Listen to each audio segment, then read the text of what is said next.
Ito kasi yung ano mga ka-raider, oh. Safe ba yung ito to? Ayan, oh. Napanood ko lang eh. Alam nyo ba mga ka-raider, nung pinort tong head ko, ay ganyan din. Yung valve guide tabas din.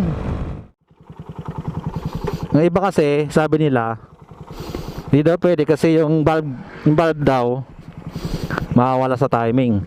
So ito mga ka-raider, oh, pinangwawaswas ko pa nga ito eh.